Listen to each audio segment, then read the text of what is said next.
Till you hear me so loud and clearly, this is the last time you'll ever hear from me. Hi guys, welcome back to Jonesy's vlog.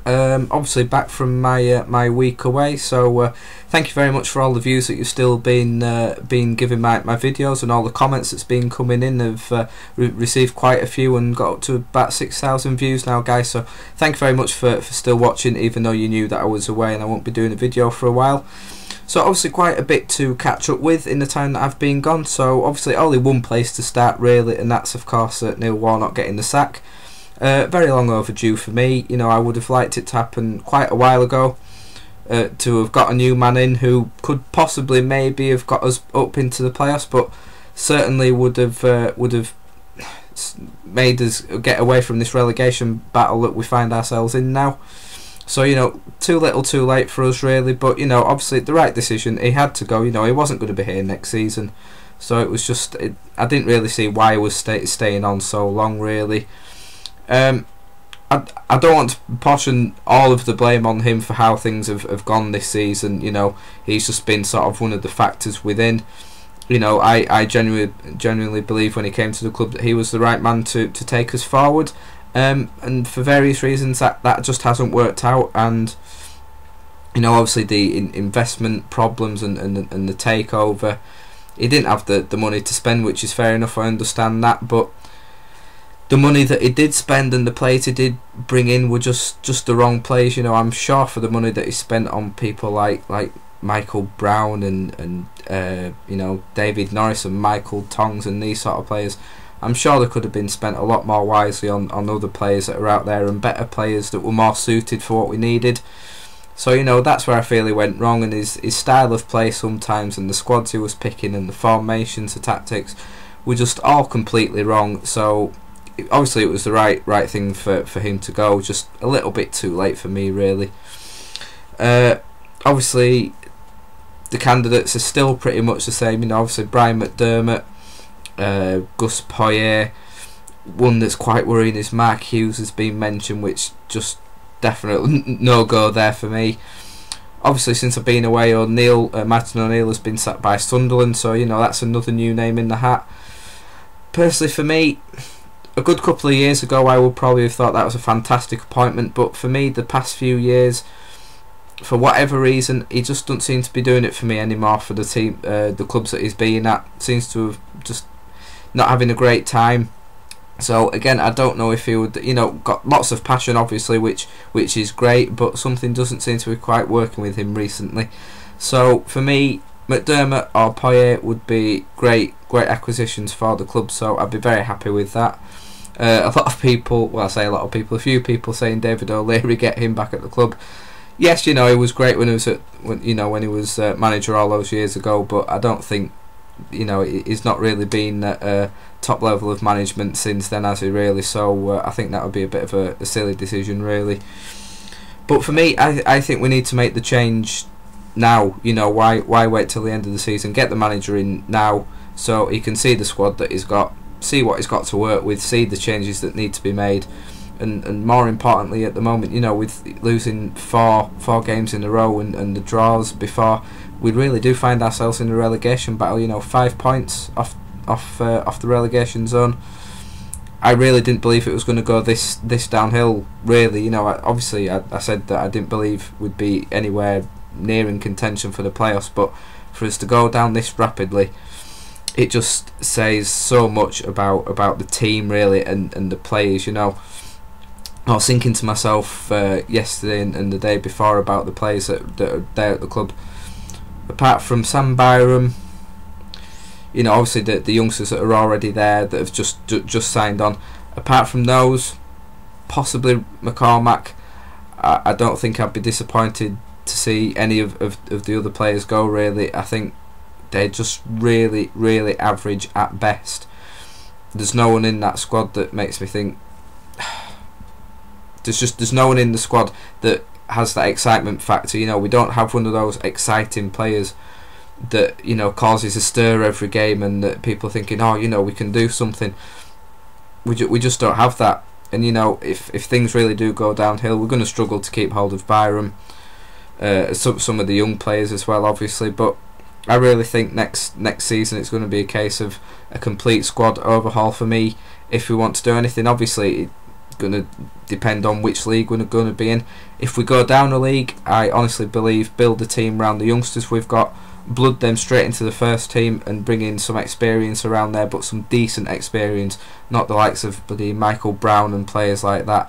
You know, we need to be getting rid of those kind of players. Away from the sort of footballing side of things, well, today especially, Ofcom came out with, I don't know whether it's their sort of annual sort of review thing or whatever, but saying about the ruling on Ken Bates, what he was saying on Yorkshire Radio last year, I believe, what he was saying about the LUFC Trust and Gary Cooper, and how it was, you know, a sort of unfair comments to be made, and using Yorkshire Radio as a platform to air his views and not giving Gary Cooper and the LUFC Trust a chance to sort of defend themselves, basically.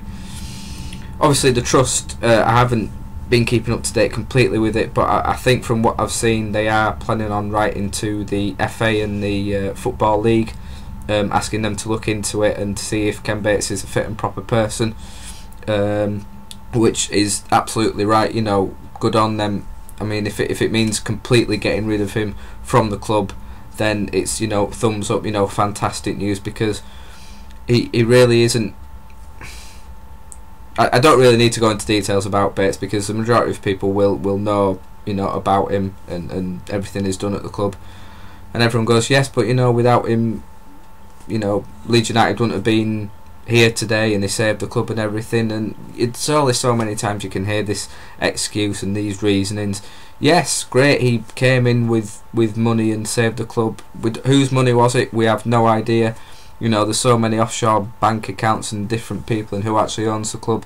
You know, it's been 7-8 years of lies and just complete, well, most of it's been a downward spiral. You know, apart from coming back up from League One, there's been nothing to shout about whatsoever. It's just been so dismal, so depressing, really. And this season really has been the tipping point for me and for many other fans. I know this season has been the worst for me of those 8 years, even getting relegated from the Championship into League One. I think this season for me has been, it's just been so awful. The high points, yes, in the cup matches, fair enough, but everything else has just completely outweighed that, and it's got to the point now where for the rest of this season I really couldn't care less what's really happening. And the fact we've got to the stage where we're in another relegation fight, just, it speaks volumes, really, doesn't it, guys? Of course, it goes with that the owners have been very, very quiet recently. You know, I thought we were maybe turning a corner with them. I was starting to feel a bit more positive, but they've just been so quiet, not answering any questions. This fans forum thing that they were wanting has just not happened, and it's clearly not ever going to happen. Things are stalling with the investment front. You know, this Steve Parkin 51% takeover thing, that seems to have gone down the pan by the looks of it. You know, very quiet on Twitter, not saying much, not saying anything about a new manager coming in, not being evasive in that sort of thing. And it's just bringing those boundaries up once again between the club and the fans. And for me, it's the ultimate feeling of, it doesn't feel like Leeds United is our club anymore. I don't feel a part of a club that I've loved and supported for, what is it, 16, 17 years now. You know, I don't feel part of that club anymore. And the way that they've made me feel this season, just, it's very depressing, and I know that there's so many fans feel exactly the same, and it's just not right. So it's a guessing game of what's going to happen next. You know, we've got 5 games left now. Try and stay in the Championship, which I think we will, but you do struggle to see where the next win is coming from. And if we are to lose all of our remaining games, we've seen that some of the bottom 3 are getting results, then it really is quite worrying, guys. And it just really doesn't look good, does it? So that's the catch up, really. You know, a lot has happened in that week that I've been away. So it really was sort of coming back from you know, really enjoyable holiday with complete down to earth bang with everything Leeds United. So of course, let me know your thoughts on everything that is happening. As always, you know, being people coming in saying who they want as manager. Majority at the moment now seem to be saying Gus Poyet, which I would definitely love, but it seems like it would be a big payoff. You know, a lot of money to get him away from Brighton, which, you know, we can't say that we have that money at the club, can we? So I'd say it's maybe a less likely option, but definitely the one that I'd want, and most people seem to be agreeing there. So keep your suggestions coming in for the manager. Give me your thoughts on the players, you know, who you would like to keep. You know, any current members of the squad, people that you want to see coming in, the style, you know, the type of players that you think need to be at the club at the moment. Off the field actions, you know, your thoughts on Bates with the whole Yorkshire Radio thing. Your thoughts on the current owners, and just everything in general, guys. You know, there's no limits. Let me know your thoughts on everything. You know, really enjoying some of the interaction with a lot of fans recently, especially through here. You know, it's starting to get to that level that I've been wanting all this time. So again, you know, thank you very much for viewing. Those of you that have been interested in the Far Cry 3 videos that I've been doing, I will be recording some more of them tomorrow, so hopefully should have the first of them up by tomorrow evening. So for those of you interested in there, keep an eye out for that. And yeah, just again a general thanks guys for keeping up to date with me and still commenting and viewing and sharing. You know, it's really great. I'm really enjoying doing this, although we're not enjoying what I've been speaking about recently, obviously, but it's great to do, guys. So yeah, keep in contact either on here or at my Twitter at ChrisJonesLUFC, and hopefully I will be speaking to you very soon, guys. So thank you very much for watching.